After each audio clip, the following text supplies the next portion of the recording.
کیا 1400 سال میں دین صرف آپ اکیلے کو سمجھ آئے، باقی تمام امام، بزرگ، محدث، مفتی، مجتہد سب گم رہے ہیں؟ نہیں، میں نے کب کہا ہے؟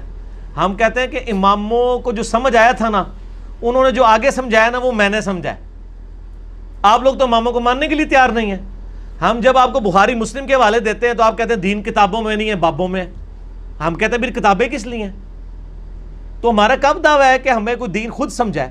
میں نے آج تک قرآن کا ترجمہ لکھ کے کسی کے حوالے کیا کہ سر میرا ترجمہ پڑھو؟ میں نے ہمیشہ یہ کہا کہ بریلوی ہو تو حمزہ بریلوی کا ترجمہ پڑھو۔ اب حمزہ بریلوی صاحب نے ایاک نعبد و ایاک نستعین کا ترجمہ کیا کیا ہے؟ اے اللہ ہم تیری ہی عبادت کریں اور تجھی سے مدد چاہیں۔ اب آپ اگر مجھے کہیں گے حمزہ بریلوی صاحب تو بزرگوں سے مانگتے تھے، میں کہوں گا قرآن میں تو انہوں نے جو ترجمہ کیا وہ تو یہ کیا ہے۔ اب وہ خود اپنے ترجمے پہ نہیں چلتے رہے تو میرا کیا قصور ہے؟ بخاری کا ترجمہ اگر آپ کے علماء نے کیا ہے اور اس میں نماز کا طریقہ رکوع میں جاتے وقت، رکوع سے اٹھتے وقت رفع الیدین کے ساتھ لکھا ہے، اور آپ کا ترجمہ کر کے بھی اس پہ عمل نہیں کر رہے، تو سر مجھے کس چیز کا آپ گلا شکوہ دے رہے ہیں؟ منو کو پیٹ دے ہو، اللہ دے بندے ہو، اور اپنے رو پیٹو۔ اور میں تو آپ کے بزرگوں کی ترجموں اور ان کی تفاسیر کی طرف لوگوں کو بلا رہا ہوں، آپ نے خود عمل کرنا چھوڑ دیا ہے، تو میرے ساتھ کون سا روندا ہے؟ باقی میرا مسئلہ 179 انجینئر محمد علی مرزا عوام الناس کی عدالت میں جو آپ کے ساتھ ہی 20 سوالات ہیں، اس میں اس پہ بڑا کھل کے بولوں۔ آج میرا اتنا ہی کافی ہے۔ کیا ایک چھوٹا سا عرض کیا ہے، نہ میں وہابی نہ میں بابی، میں ہوں مسلم علمی کتابی، بس یہ لے لیں۔ آخر تمام مکاتب فکر کے علماء کیا پاگل ہو چکے ہیں جو کہہ دیتے ہیں کہ انجینئر محمد علی مرزا کو مت سنو، اس سے بچو، یہ گمراہ ہے، اس کی اور آپ کی ہردرمی کی انتہا ہے کہ آپ اس کے باوجود یہ بھی کہتے رہتے ہیں کہ تمام علماء کو سنو۔ آخر آپ کی اس جنگ میں عام آدمی کرے کیا؟ عام آدمی یہ کرے کہ پہلی تو بات ہے وہ یہ دیکھے کہ ہٹ دھرم کون ہے۔ ہٹ دھرم وہ ہے جو یہ کہہ رہا ہے کہ میرے علماء کے علاوہ کسی کو نہ سنو، یا وہ ہے جو کہتا ہے بھائی سب کو سنو، خود دیکھو کہ کون صحیح بات کر رہا ہے۔ آپ بھی ذرا مجھے بتا دیں ایک مہذب معاشرے کے اندر بریلوی کہتا ہے جی میرے علماء کو سنو، دیوبندیوں کو نہ سنو، دیوبندی کہتا ہے میرے کو سنو، بریلوی اہل حدیث شیعہ کو نہ سنو، اہل حدیث کہتا ہے میرے علماء کو سنو، شیعہ کو نہ سنو، بریلوی کو نہ سنو، شیعہ کہتا ہے میرے علماء کو سنو۔ سر انجینئر صاحب کہتے ہیں سب کو سنو، اس کے بعد خود پڑھو، تو آپ کو پتہ چلے گا کون سنی ہے کون ٹنی ہے۔ جو پڑھ پڑھا کے بکش مسلمان ہے وہ سنی ہے، اور جو نان بکش مسلمان ہے وہ ٹنی ہے۔ تو یہ تو ہماری سچائی پہ ہونے کی دلیل ہے کہ ہم لوگوں کو کہہ رہے ہیں کہ سنو۔ اس میں ہم پہ ہٹ دھرمی کا کون سا فتویٰ؟ ہٹ دھرم وہ ہے جو کہہ رہے ہیں کہ اس کو نہ سنو۔ رہا کہ باقی علماء کا یہ کہنا کہ جی انجینئر کو نہ سنو تو کیا علماء پاگل ہیں؟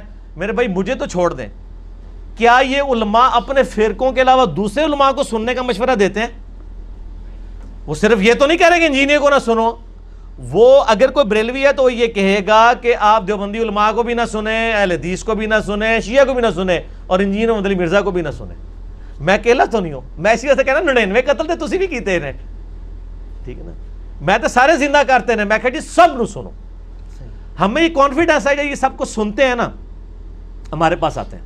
ہمیں جب کوئی آگے کہتا ہے نا، وہ مسلم شریف میں ایک حدیث ہے گھوڑوں کے دموں والی رفع الیدین کے خلاف، ہم یقین کریں لڑیاں ڈالتے ہیں کہ یار یہ شکر ہے اس کو اس کے مولوی نے یہ حدیث بتائی ہے، اب ہم اس کو مسلم شریف اس کے مولوی کا ترجمہ دکھائیں گے، اے مولوی سے گھاٹا فٹ ہو جائے گا جا کے۔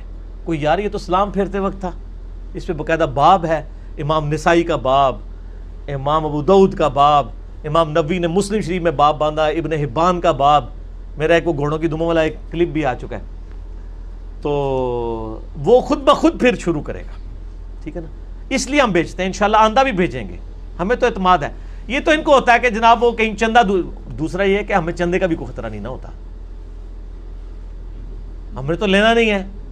میرے پاس لوگ یقین کریں لاکھوں روپے آفرز کرتے ہیں آ کے، ہم کہتے ہیں میرے بھائی اپنے ہی وہاں پہ دیکھیں کسی کو دے دیں، ہمیں نہ اس فتنے میں آپ ڈالیں۔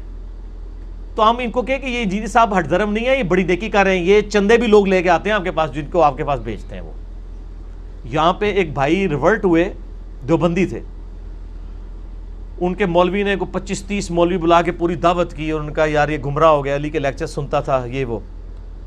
ان کے پاس گئے، انہوں نے کہا جی بھائی علی، میں کوئی علی میرا کوئی لگدہ لانا نہیں ہے، وہ جو دلیل سے بات کرتا ہے میں نے خود کتابیں ساری خرید لی ہیں، وہ علی کی چھپی ہوئی نہیں ہے، آپ لوگوں کی ہے، میں نے تو وہ پڑھ کے تو سنت کے مطابق نماز شروع کی ہے اور باقی عقائد اپنے صحیح کی ہیں، تو آپ مجھے کوئی دلیل ہے تو بتائیں۔ ان کا دلیل کو چھوڑیں، آپ علی کے لیکچر میں نہ جایا کریں۔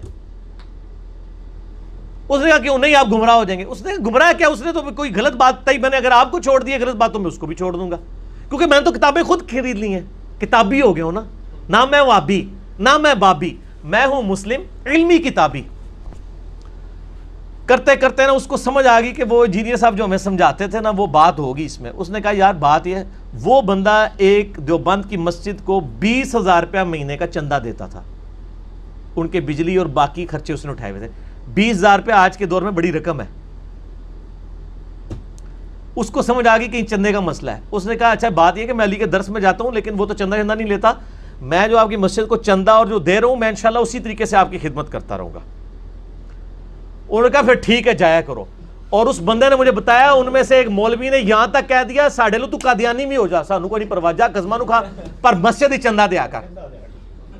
قادیانی کا لفظ اس نے استعمال کر دیا. سر یہ آپ کے ایمان کے ساتھ کوئی ہمدرد نہیں ہے, یہ حامی ہیں جو آپ کے ساتھ ہمدردی کر رہے ہیں, یہ کوئی ہمدرد نہیں ہے. یہ کہتے ہیں آپ ہمیں چندے دو تو بس ٹھیک ہے ہماری ہمدردیاں آپ کے ساتھ ہیں, ادروائز آپ جو مرضی ہو جاؤ. اسی لیے آپ دیکھیں نا جناب, یہ ویسے تو فتوے لگاتے ہیں فلاں کی کمائی حرام کی, فلاں کی کمائی. آج تک آپ کسی مولوی کے پاس 1 لاکھ روپے لے کے جائیں اور وہ آپ سے پوچھتا ہے کہ سر آپ کی کمائی کون سی ہے, تو یہ پھر ٹی وی پہ کہ فتوے کیوں دے رہے ہوتے ہیں کہ جی رزق حلال اور حرام, کیوں نہیں پوچھتے ہیں؟ ان کو تو بڑے بڑے اسمگلر ہوتے ہیں پاکستان لیول کے, جو ان کے مدرسوں کے خرچے جنہوں نے اٹھائے ہوئے ہیں, ان کو پتہ ہے یہ اسمگلر ہیں, حرام کے مال کے اوپر چلا رہے ہوتے ہیں ان معاملات کو. نہیں وہ کہتے ہیں نا جی ہم اس کو لیٹرینوں پہ لگاتے ہیں پیسہ, ہاں یہ کہتے ہیں وہ. جی جی جی جی ان کا پیسہ ٹھیک ہے. میں یہ بہانے جڑے نا پرانے سن, پہلی دفعہ چندہ ملا ہوتا لیٹرینے تے لا لیا, اس تو بعد کے لوٹیاں تے لاندے نے, سونے کے لوٹے رکھے ہوئے وہاں پہ. وہ کتنی لیٹرینے بنوائیں گے یار, لیٹرینے تو فکس ہیں, وضو کی ٹوٹیاں تو فکس ہیں, وضو کے تو نہیں لگائیں گے لیٹرین. اور دوسرا لیٹرین میں کیا ہم ناپاکی کے لیے جاتے ہیں یا طہارت کے لیے؟ اس کا مطلب آرام کے پیسوں سے یہ لوگوں کی طہارت کروا رہے ہیں, استنجے کروا رہے ہیں, تو آگے کام کی تو ٹرنا ہے. طہارت تو کنجی ہے نماز کی.